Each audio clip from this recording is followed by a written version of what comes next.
Hello, it's me again. I'm back with another episode and I want to start off with a couple of updates and little house cleaning issues. There is a blog out there called Datacult Audio. What Adam does is he finds people within the experimental electronic music world and features one a week. And there's no talking, it's just their music. My Dudadius project is featured here this last weekend, December 7th. I think it's episode 139, if I'm not mistaken. So check that out. You can find it on SoundCloud, and I'll link to it. So I put together a 60-minute mix that's a combination of released music and some of the tracks from a few of my YouTube videos where I might be focusing on a particular synth or something that I thought turned out to be nice pieces of music. So I kind of wove that all together into a kind of a DJ mix.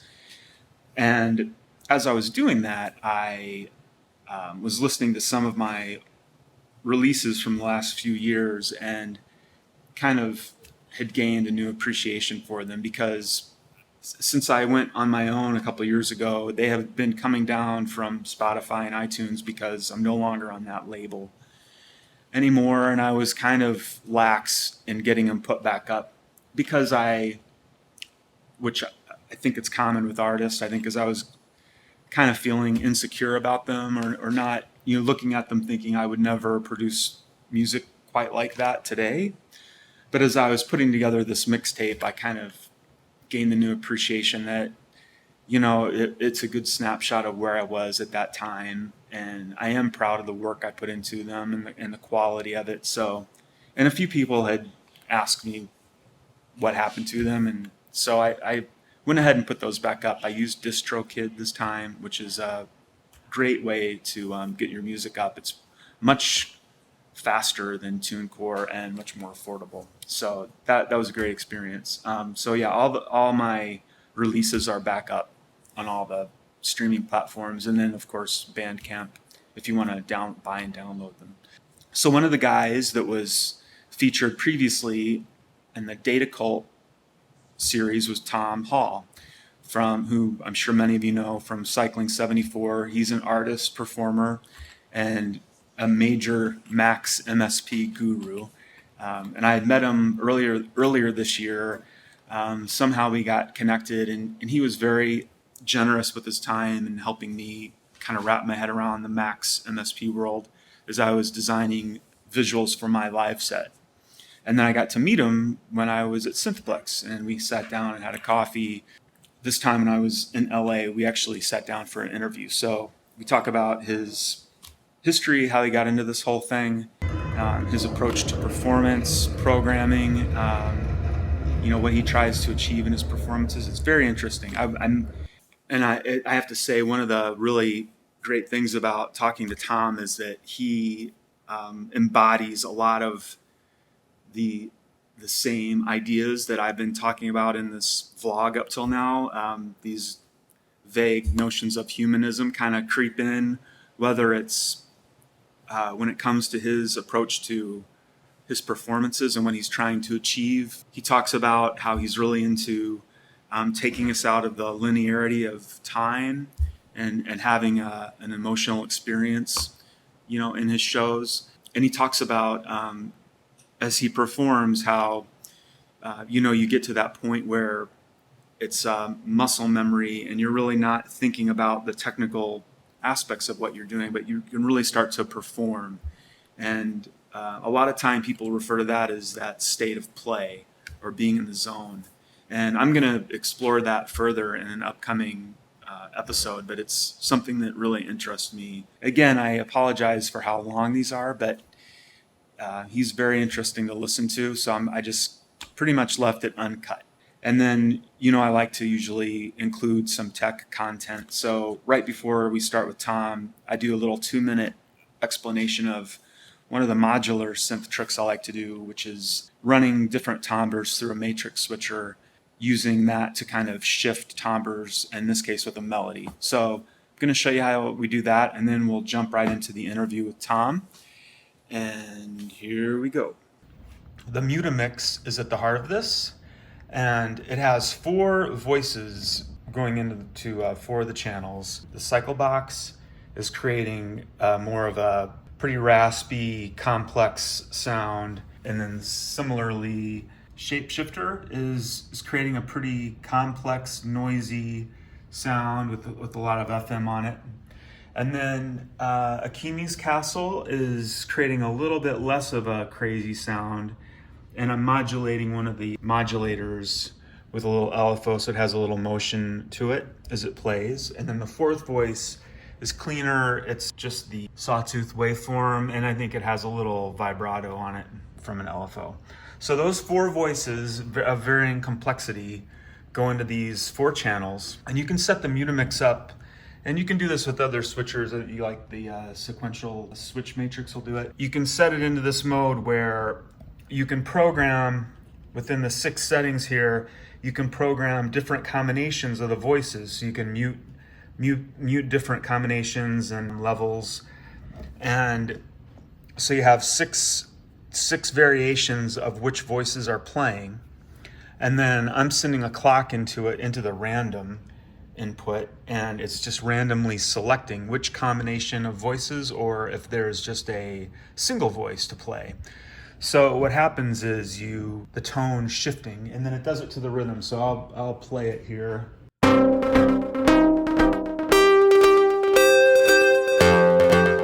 Sync comes in, goes to the U step. I should turn that down. So sync goes to the U step, and it's I have a little sequence programmed in the Metropolis. So every in the U step, it's changing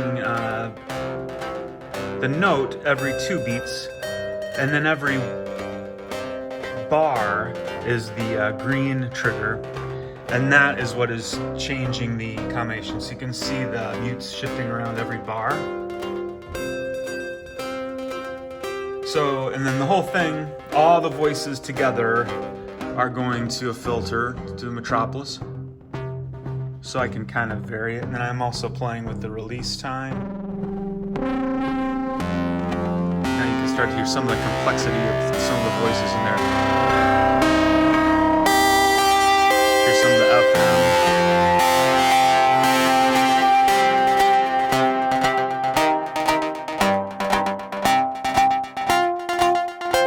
I have it going, the Rainmaker, it's got some delay stuff happening, panning around, and then it's got playing with the amount of comb filters, so you can kind of hear that change. So these are all things I can kind of play with as it goes down.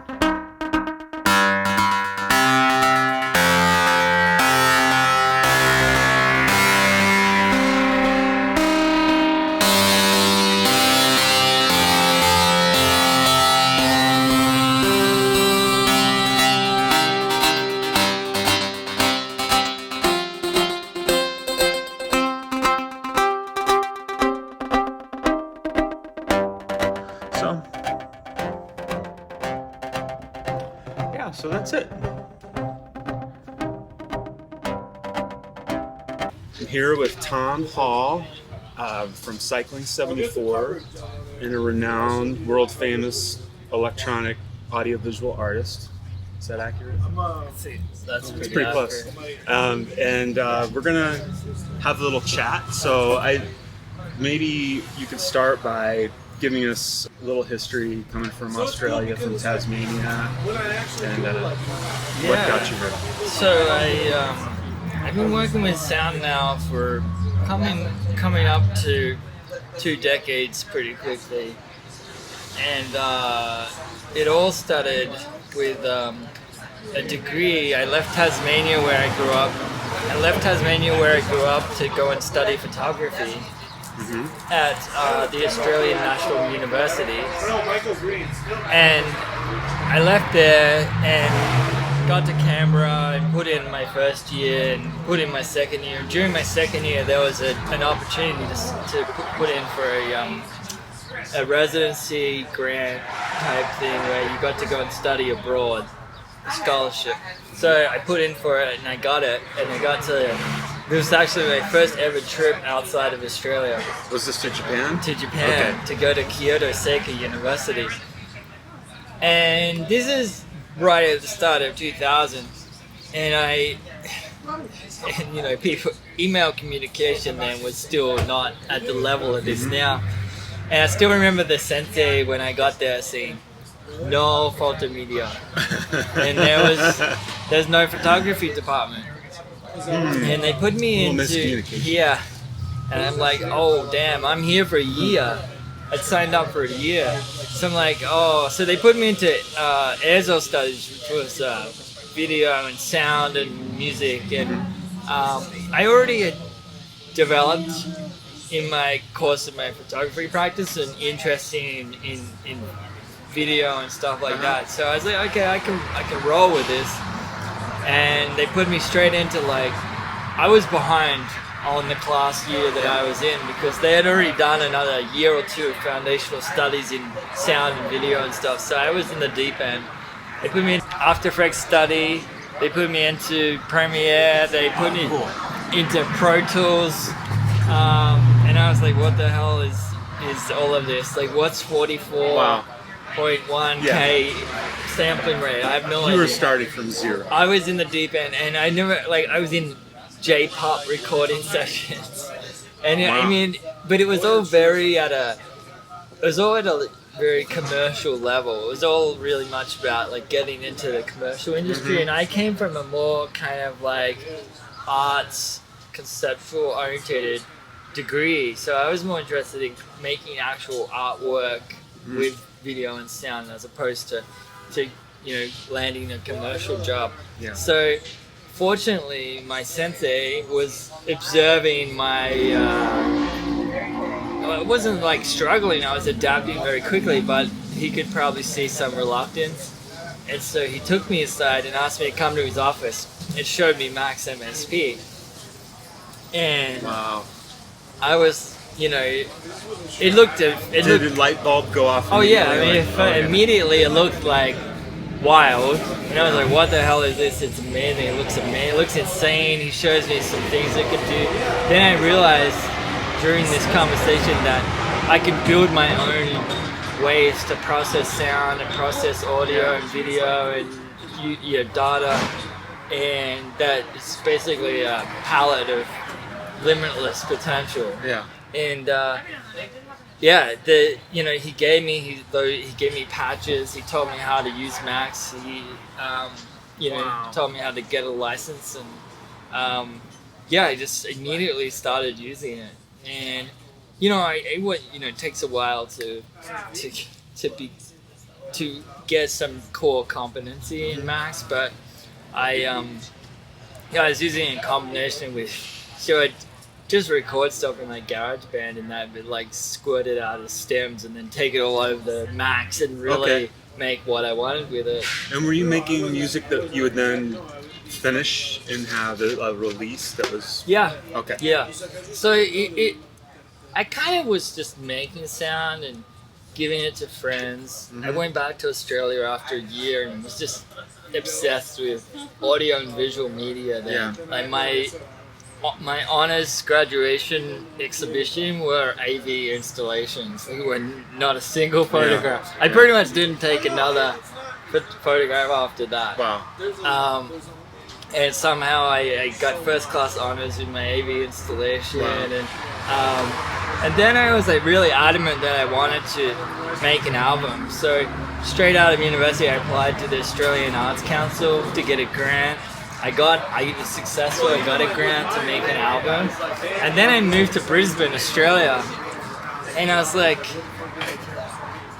"Oh, I have this grant to make an album, but I need something to make it about." And I ended up in the suburb of Brisbane that overlooks the Story Bridge, which is a big metal cantilever bridge built about 80, 90 years ago. It was built same guy built the Sydney Harbour Bridge. He built the one in Brisbane just before it. Yeah. And I lived right near it, and would hear cars go over it all night. And I went and investigated, and it kind of is like Brisbane's very hot and tropical, and the whole thing just sings.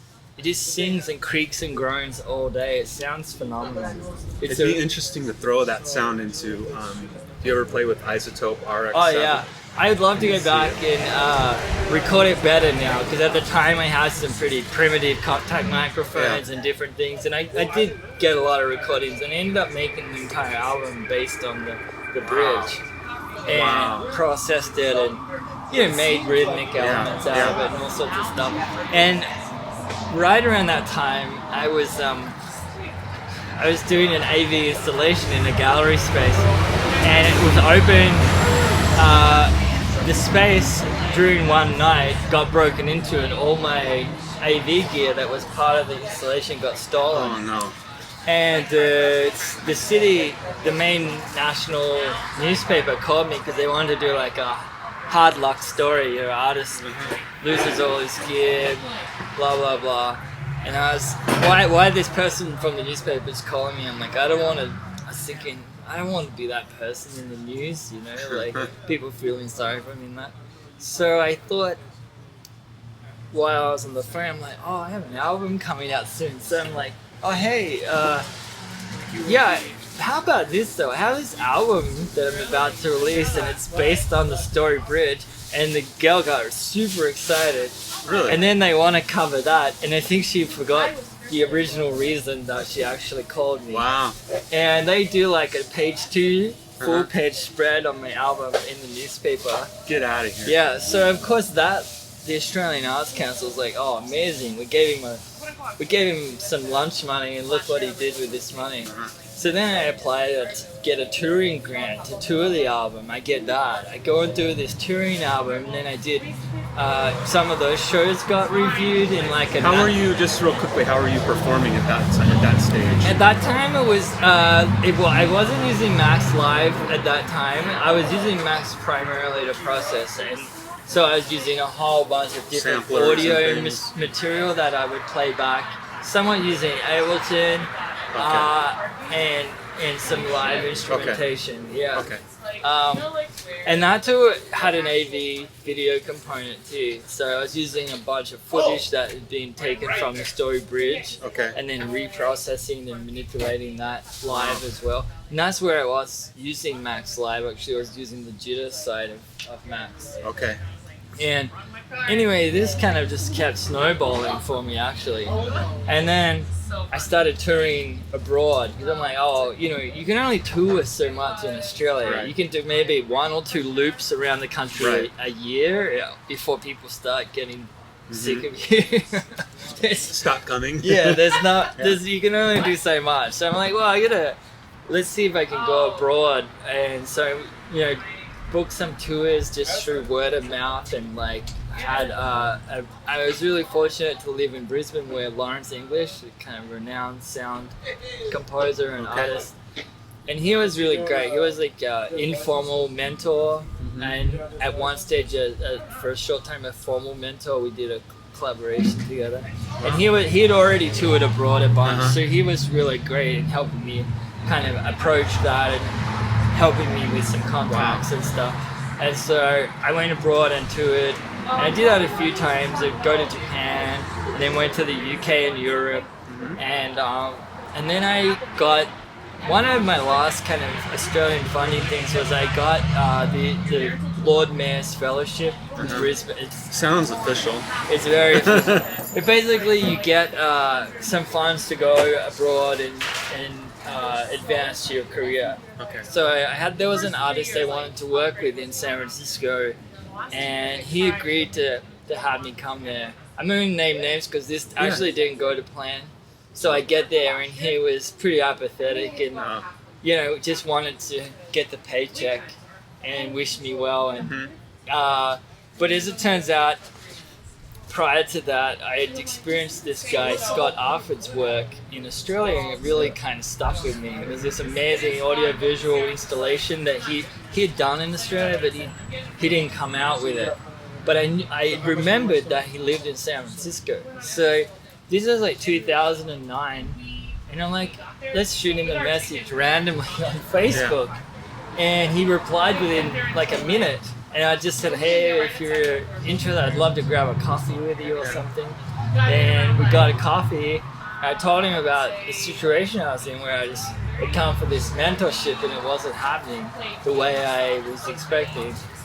And he kind of was like, well, let's hang out. So, and he's like been involved in like the experimental sound world and globally for decades, and had this huge warehouse space called 7 Hertz. Wow. That had ran experimental shows for decades. Wow. And he invited me to even come and stay there. So I went and stayed there, and he kind of turned out to be my mentor for a moment.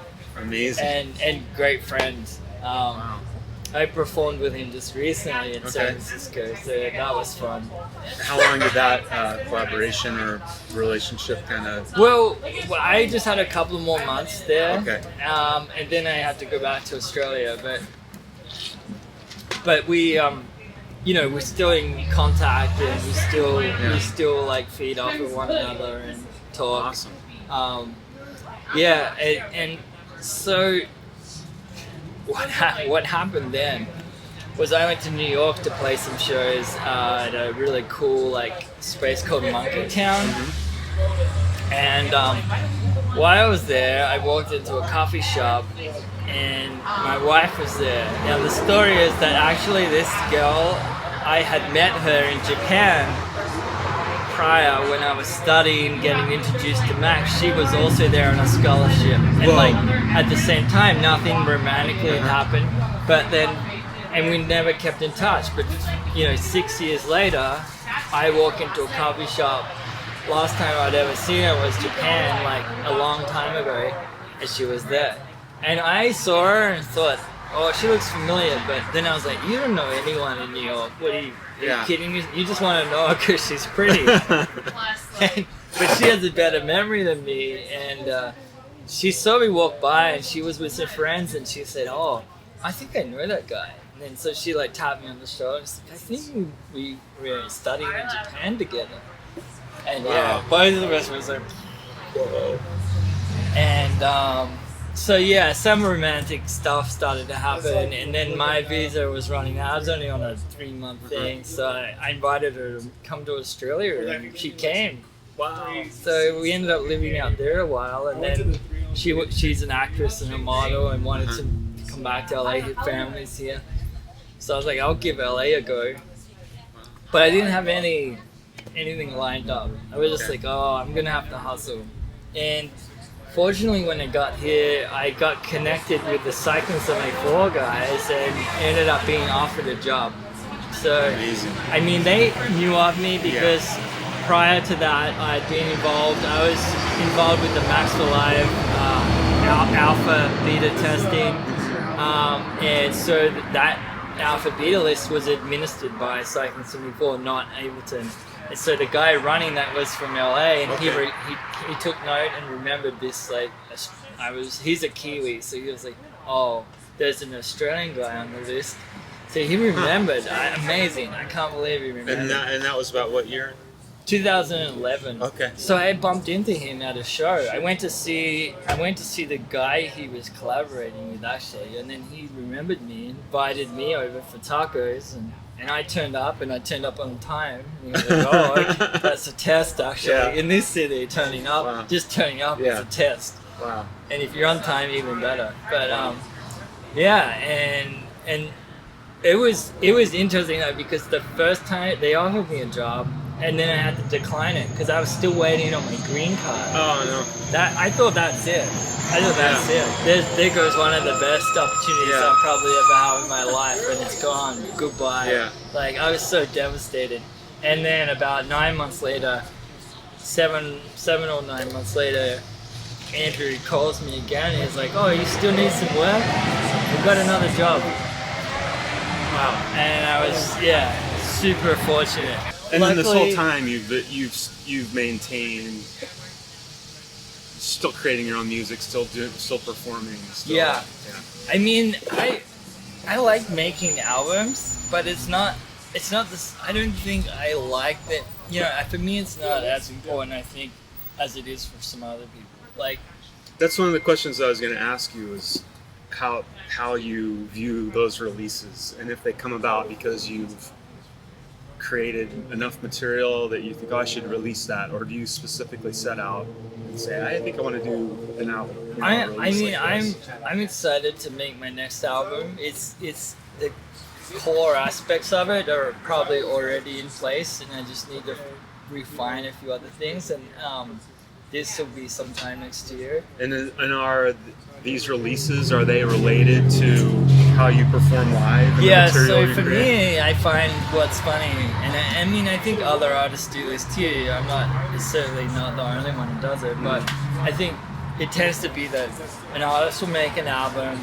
traditionally, and then they make an album, then they work out how to play that album live, and then they go and tour that album. Right. I tend to work the other way around. Yeah. I work out what by playing live, what it is I want to record, Yeah. and then I go and record it. So, Yeah, and I can see it's how a that little works. ass backwards, Yeah. but for me, because I think I really come from that conceptual arts background, and that where I'm trying to create an experience for the audience. It's not like it's really rooted in conceptual art and the likes. Like really, from my photography days, I really come from that background, and that for me, that experience of creating that kind of realm when you play live is just what I live for. And what do you think? What do you think the motivation or inspiration behind that desire is? Well, I really like connecting with people, right? So if there's something that really feels like that, is when you're playing for others, right? You're on the stage and you have these people. And you try to have an emotional, say like the performance I saw you do the other night.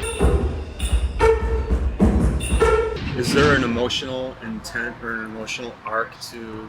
Do you look at it that way? The Definitely. performance? I mean, I'm really interested in the notion of time and linearity. I mean, I feel like in modern society now, we are literally counting every second, and we're so analytical of time. And but you know, and it's not natural. We live in such a linear society with 40-hour week, whatever. Like, you know, everything's so time orientated now, and it's like, well, I'm trying to transcend that, and it happens to me in the studio. It's I'll be working on stuff, and you know, it's classic. Everyone's done it. Yeah. You're like, Hours go by. and you're like, what? That felt like half an hour. Right. Like, and I mean, it's just because it's almost stems into like But he's cool. He's like very calm. Buddhism and meditation and the likes, because and it just, I don't think it's healthy that we put such, you know, huge emphasis on time. And I mean, when you think about it, it's been a small part of human existence, really. Mostly dates back to the Industrial Revolution. Yeah. And this whole like, let's get the most efficiency out of human beings, but it's ultimately been proved that the 8-hour work, 40-hour, it's not efficient at all. No, since I've been working on my own the last 2 years and working out of my house, I have been so much happier with the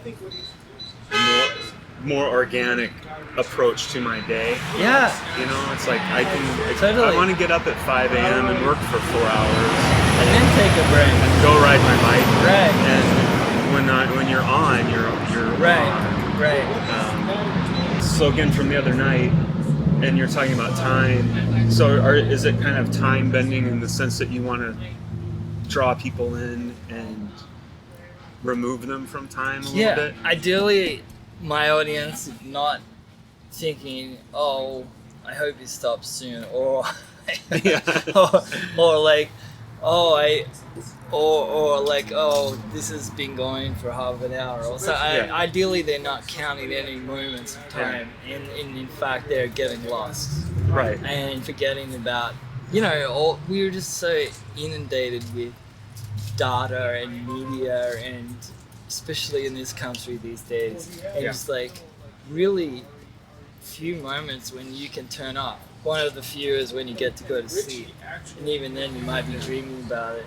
I mean, yeah, it's great, and I think I try to navigate that by working with a lot of weird materials, so offsets and weird polyrhythms, and different notions of time stretching with audio in real time.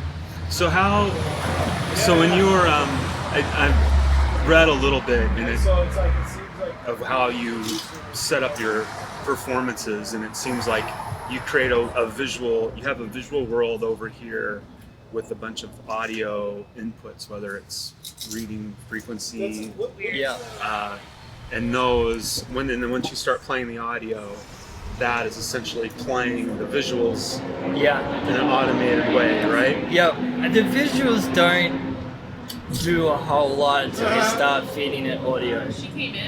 It'll do some things.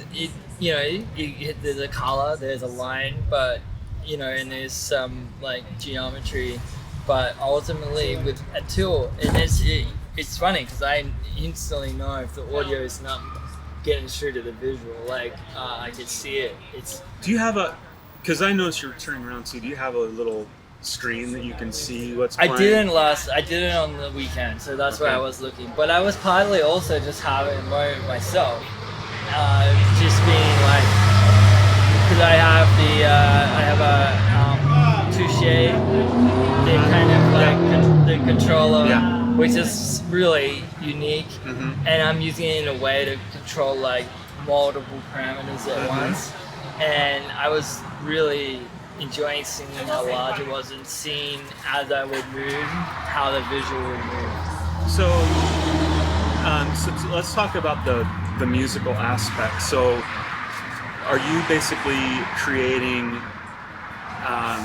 say for a particular piece of, I don't know if you look at the whole performance as one gigantic piece, or if you do think of it as sections. Probably sections. And do you have different little environments for each section? Yeah. And you move. So for this section, and you're defining these parameters, and you're giving yourself, in terms of the interaction you have, you're giving yourself like, okay, I want to be able to control these parameters live. Yeah. What are some of the things you like to control? So I tend to not work too much with any pre-composed or presets. Keep going. I'm just gonna check. Because with presets and the likes, it just is a fine line between automating too much and it not being, I don't know, interesting for me to do live. Right. And it tends to be like I'll assign parameters that I want to control in real time, and maybe there is some small changes that I'm able to control in kind of an immediate way. Yeah. But a lot of it's all generated live and composed live. So how similar do you think one performance to the next, given that all those there is some similarities. I mean, is it like 50% similar or 20%? I would say similar? The overall tone could be 50% similar, but if you were to really analyze the sound, you'd be like, oh, it's probably more than. It's probably not even 25% similar from show to show. The patterning is very interesting because I'm generating different polyrhythms live. Okay. And rotating those depending on my input. I actually just thought the other night after the show, I was like, I should just get one channel of those polyrhythms and just set it to just run for like 6 or 7 hours and work out how long it is until one repeats. Like how many patterns out of 16 steps or 32 steps before you get a pattern that repeats. Yeah. Because I'm not sure. I might want to get an intern to do that. But yeah, it's exciting because I mean there's enough there for me where I don't feel like I'm a passenger. Yeah. Where I'm just pressing play or something, Right. and it's not on the bleeding edge because I've spent years sometimes playing on the bleeding edge, and you're on like you're one click away from a train wreck. Yeah. And for me, that's not. It's exhilarating, especially when I was younger, to do that with smaller and more like DIY spaces in the legs, but like where you know you could be forgiven for totally screwing up. But I realize these days like it kind of doesn't fit what I'm trying to do. If that happens, then I'm like letting the audience down if the sound dies in the middle of a set, Right. because their experience completely stops at that moment. you Yeah. know? And what doesn't matter how well you played before that, they're gonna just be like, well, yeah, his set blew up in the middle of it. Yeah. You know, so it doesn't bide well with what it is I'm trying to do. So Yeah, I've been trying to find that balance myself between improvisation and enough that you're literally performing it and not just Right. pressing play, but also predictable enough that it's you're not going to fall off the tracks. Right. Yeah. Yeah, it's a fine line, I think. But you need to keep it interesting for yourself, for sure. I mean, I know some artists are happy to play it super safe, Yeah. but they're also got other creative ideals that they're striving for. So Right. they're not putting as much emphasis on their live show, or they're not Right.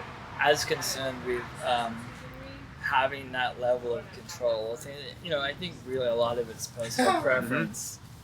Exactly. I mean, ultimately, the audience didn't know what I was doing. Right. I mean, I could have been pressing play in iTunes, and then Between you and the other night, Search Eye was performing, Richard Devine, and what's that? Anthony Baldino. You all. I mean, maybe Anthony and Richard were the most similar in terms of their performance tools. Yeah. But even their music was quite different. Right. But yeah, I'm sure. Maybe in that audience, a lot of people knew, but most people would know the Right. difference, And, Yeah. I mean, I do feel like in electronic music now, there is too much emphasis put on what tools people are using, and some of this has been spurred from this new, like, emerging Eurorack culture. Right. And I love Eurorack. I love it to bits. But there's a little too much like emphasis put on like, oh, what's he using? What are they using? And you can see when it happens, people want to get over the top of someone's system and analyze everything that they're using. Yeah. And some of that's fine to learn. Oh, and completely. I understand. certainly did. I remember pining over people's laptops. But then it can quickly Yeah. become a fetish thing too. Yeah, but also it can become this weird thing where it's like the audience is not engaged because all they're wanting to do is think about how they're going to use that tool, or somehow the performance is more justified because they used 2 clouds rather than 1 cloud or something like that. And that's just the wrong criteria to be. There's an audience member, you're not engaged, and you're probably really there for the wrong reasons. You probably should be at home on Sweetwater website or something. Because that's the irony of all the technology stuff, like the way you're using it, is you're trying to make a human connection and have a human emotional experience. Right, I'm trying to transcend the gear, to be honest. I mean, I love Max, and I owe it to Max to pay it the respect it's given me over the years. But it's ultimately just a tool. I mean, if it was gone tomorrow, would I be a little lost for a minute? Maybe, but would I move on and still be making work? Of course. I mean, same with Eurorack. I mean, yeah, it's funny. I mean, Richard is very renowned for being a Eurorack guy, but it's still very short amount of time in his total career that he's been performing live with Eurorack. I think he told me on the weekend he was playing in Melbourne in 2011 or something with Max for Live and a machine drum. I mean, you know, so and then during the week he probably spends most of his time doing DSP stuff. So it's like I think I would. Yeah, I'm making a judgment in some sense, but not just in terms of like, I think I want to see live music keep progressing, and I think the idolizing of equipment over actual performance is a kind of recipe for disaster. Yeah. How do you think of, since you come from more of a fine art background, how do you balance the demands of the commercial side with the art? I mean, you're kind of fortunate in the sense that you have a day job that also dovetails with your I mean, I'm always learning. I'm always Yeah. learning at Cycling 74, and just because Cycling 74 work finishes at the end of the day doesn't mean I can't take that stuff I learned during work hours and apply it to my. I'm very fortunate, and I don't take that for granted at all. But you know, in terms of music, I've had to play catch up a lot, because even in Japan, that was a brief time. I didn't get a lot of classical music training, like as in scaling and things like that. So there's a lot of stuff that I've had to learn myself over the years. And I mean, I did have one moment for a couple of years where I assisted in my spare time. I assisted Lucas Vidal, the composer. He did Fast and Furious 6 and The Raven. I did a lot of electronic production for him, but he has very classical trained background, and that was great, because that's kind of also then getting paid to play catch up a little bit, because I would have to,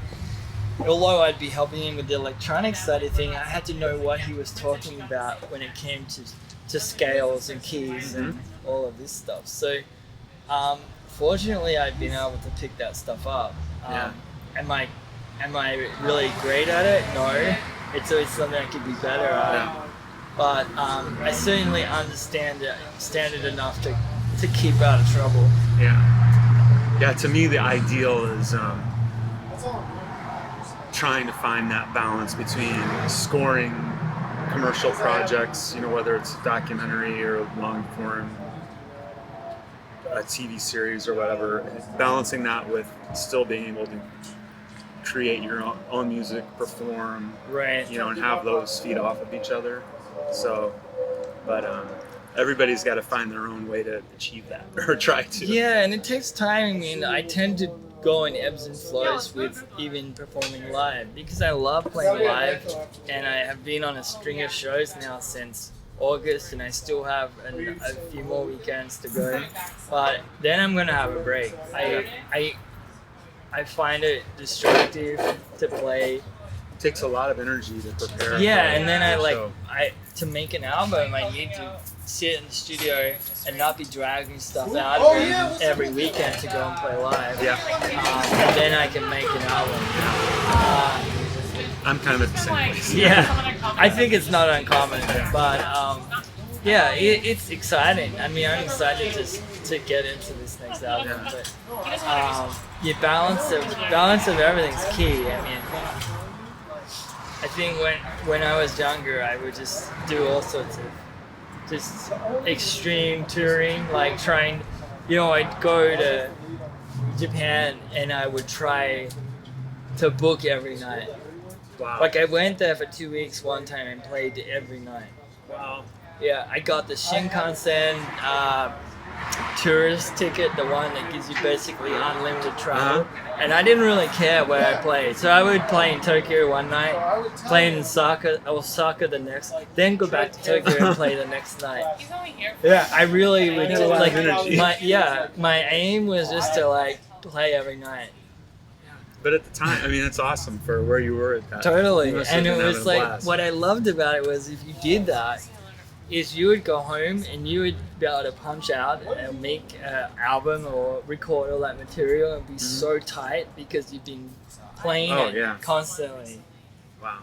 Another old friend used to call it like you'd be tour fit. Yeah. And what was really amazing about those times was by 4 or 5 shows into it, you'd be setting up with your eyes closed and sound check became less important and you were just doing stuff when you were playing live that you were just like, you were so loose. I think about it in terms of muscle memory and having like when I go through my set, being able to do all the steps to go from like one piece to the next without really thinking about no hesitation or no like, you know, the whole where you float over the knobs. Yeah. You're like not sure which one to touch, but you would just do it. Yeah, my favorite, I was telling a friend of mine the other day, so on one of my modules, the course tune and the filter knob are right next to each other. And about 2 or 3 shows in a row, I was like reaching for the filter, as one does, and like turning the course knob. So then you spend the next 2 minutes like trying to bring it back on. So now I put a little Gerolsteiner cap on top of the course tune. Nice. Once I get it tuned. I used to have that one with the pitch knob on clouds, because if you move it slightly off, it goes from sounding great to sounding like shit. And so actually I would just pull the knob off and get it in there and just pull it off. Okay. And then the other trick is to get some blue tack, the putty you used to with posters up, and stick that on the edge of the knob of the faceplate. That's a good idea. And then it won't move. Yeah. Because the other thing is too, you pack your case up and cables rub on things. Right. So often you get there, all the oscillators are out of tune. Nothing sounds like when you had it at home. No, pulling the knobs off is it totally works. Just leave them at home. Yeah. Okay. Well, thanks, Tom Haw. You can find him at your local internet service. And anything else you have coming up? No, thank you. I've got a couple of shows out. One out in Arizona. The weekend before Thanksgiving, I'm playing the Fulcrum Arts Axis Symposium on November 10th. And stay tuned for an album next year. All right. Thanks, Tom. Thank you. Great talking to you. All right.